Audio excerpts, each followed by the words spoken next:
Good Evening Bahamas coming up tonight. The Minister of Environmental Health defends that 1 goat and 3 birds comment made on Tuesday. 3 weeks after Durian, police on Grand Bahama released missing persons bulletins. A father who lost his son during Durian losing hope of finding his body.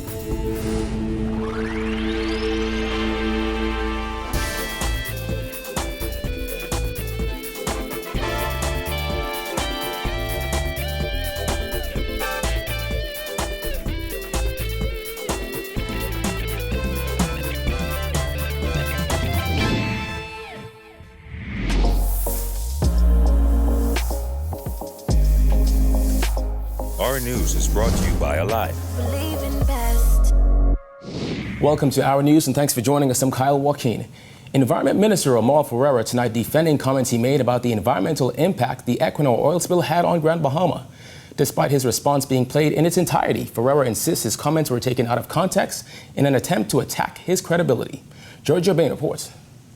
Minister of Environmental Health Omar Ferreira defends his 1 goat and 3 birds comment, saying that it was taken out of context, and environmentalist who says that he's not taking the issue seriously have nothing to worry about. The Minister of Environmental Health is fighting back after comments on the impact of the Equinor oil spill took on a life of their own. Weeks after damage to the oil storage facility in Grand Bahama resulted in an oil spill of an estimated thousands of barrels of oil outside of Cabinet Tuesday morning, Ferreira described the impact of the spill, which he said affected 1 goat and 3 birds. The comments resulted in a social media explosion, leading to this explanation by the Environment Minister as he toured the site of an oil cleanup effort at Clifton. Anybody can take a snip, a video clip, and alter it. Anyone could cut and paste a video clip and turn my words into something that they were not intended to be. I was in the process of giving an update as to what happened at Equinor, and for persons, for whatever agenda they have, whatever motive they have, they did what they did. And what they did was they took a snippet when I gave an update on wildlife that was impacted. We got that from Equinor. That doesn't change. The facility owned and operated by Equinor was damaged during Hurricane Durian, the strongest storm on record to impact the Bahamas. Ferreira said the clip of the interview, seen and shared by thousands, was an attempt to attack his credibility.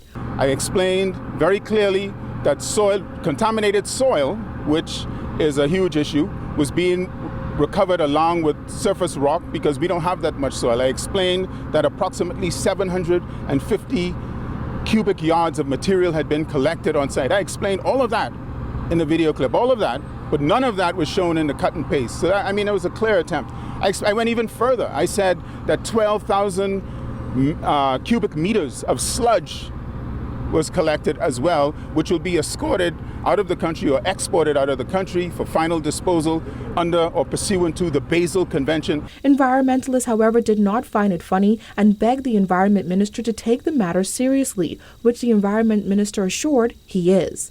I could understand environmentalists being misinformed if they based their opinion simply on a video clip that was designed to attack my credibility, but I can assure you that we are focused on this issue and we take it very, very seriously. We've been on the ground, our officials are there, and naturally, I think it's only responsible that you sort of play the whole tape. I noticed that the rest of it was played later on in the evening, but that's after the misinformation sat there for like a day. Reporting for Our News, I'm Georgia Bain. Well, 3 weeks after Hurricane Durian pummeled Abaco and Grand Bahama, police on Grand Bahama have released a list of persons still missing. Among the missing are 43-year-old Terrell Lightbourne of High Rock, a security officer at a local establishment.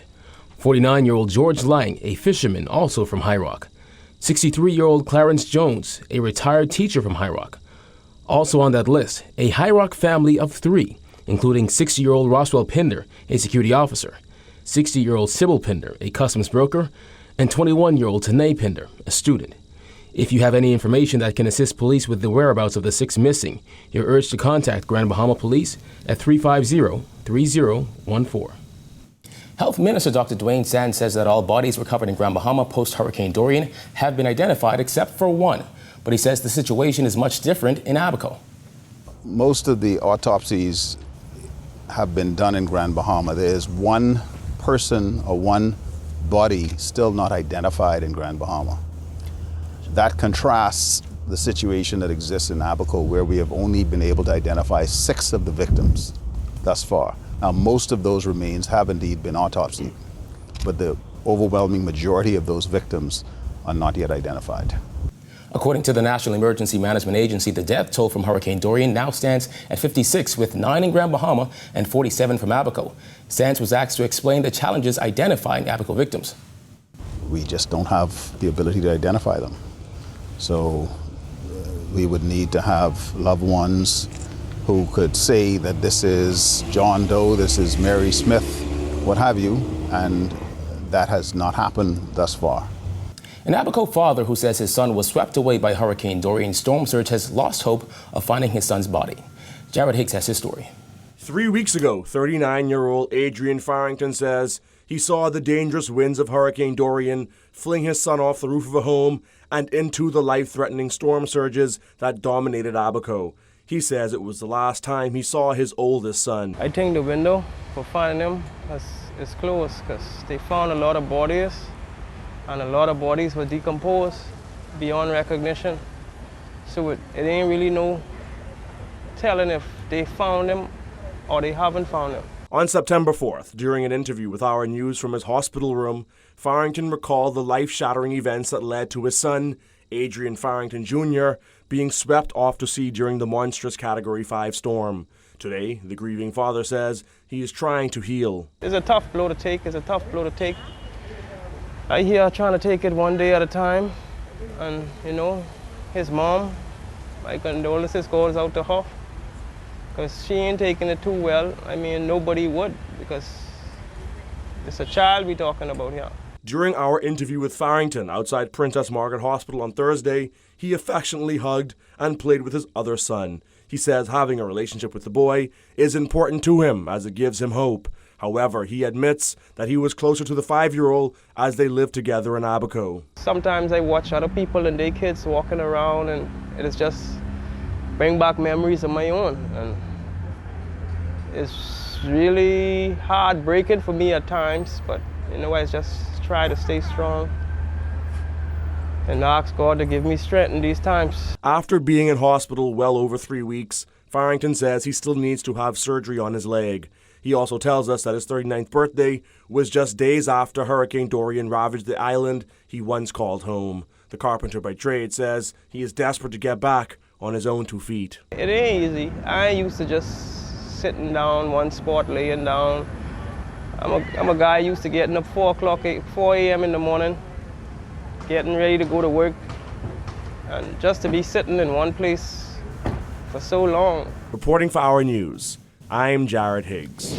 In other news, the trial of former Cabinet Minister Shane Gibson began this afternoon following a nearly 4-day delay. Once a jury was selected, the matter got off to a quick start with the prosecution giving its opening statement and digging into one witness's testimony. Jasmine Brown reports. It was shortly after midday when the 8-woman, 1-man jury was selected. Shortly after they were sworn in, the 15 bribery charges against Gibson were read in open court. Prosecutors alleged that between January 16, 2017 to March 27, 2017, Gibson solicited $330,000 and accepted $280,000 from virtual complainant Jonathan Ash. Gibson has denied all charges. Lead prosecutor James Guthrie, QC, who is being assisted by Terry Archer and Destiny McKinney, brought opening statements for the Crown on Thursday afternoon.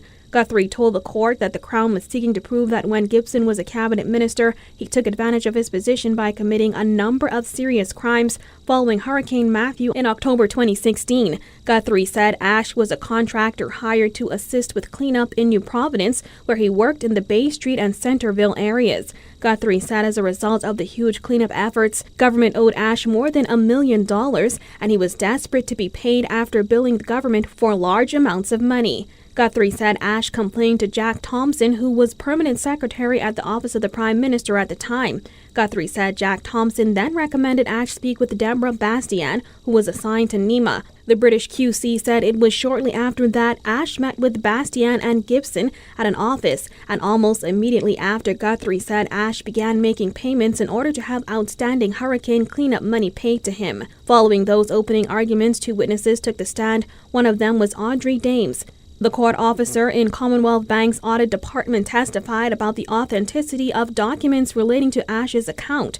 Also taking a stand was former Urban Renewal Deputy Director Gregory Butler, who testified that he recommended Ash be hired to assist with the post-hurricane cleanup. Butler testified that he met Ash days after Hurricane Matthew impacted the Bahamas while he was at the Ministry of Works gas pump filling up his vehicle. Butler said he got involved with the cleanup efforts after Urban Renewal was told to report to NEMA to help in Matthew's aftermath. Butler said he did not know who Ash was before that day, but Ash approached him telling him he was in need of work. Butler said the Centerville Urban Renewal office was only looking to hire area residents to assist with the cleanup.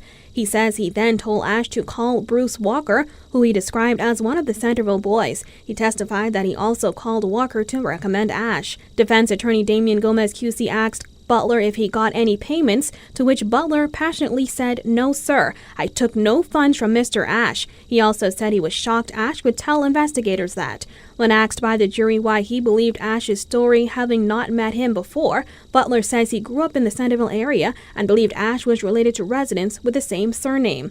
Butler also testified that Ash complained to him about not being paid once or twice, and he recommended that he go and see Deborah Bastian, who was attached to NEMA. Butler says while Ash was contracted by Urban Renewal, officials would send sign-in sheets to NEMA, which was responsible for payouts. The case is expected to continue before Supreme Court Justice Carolita Bethel on Friday morning. Reporting for our News, I'm Jasmine Brown. All right, thanks, Jasmine. Still to come, a father left uncertain about his family's future weeks after Durian. Plus, we go on a tour of Clifton Pier. Stay tuned.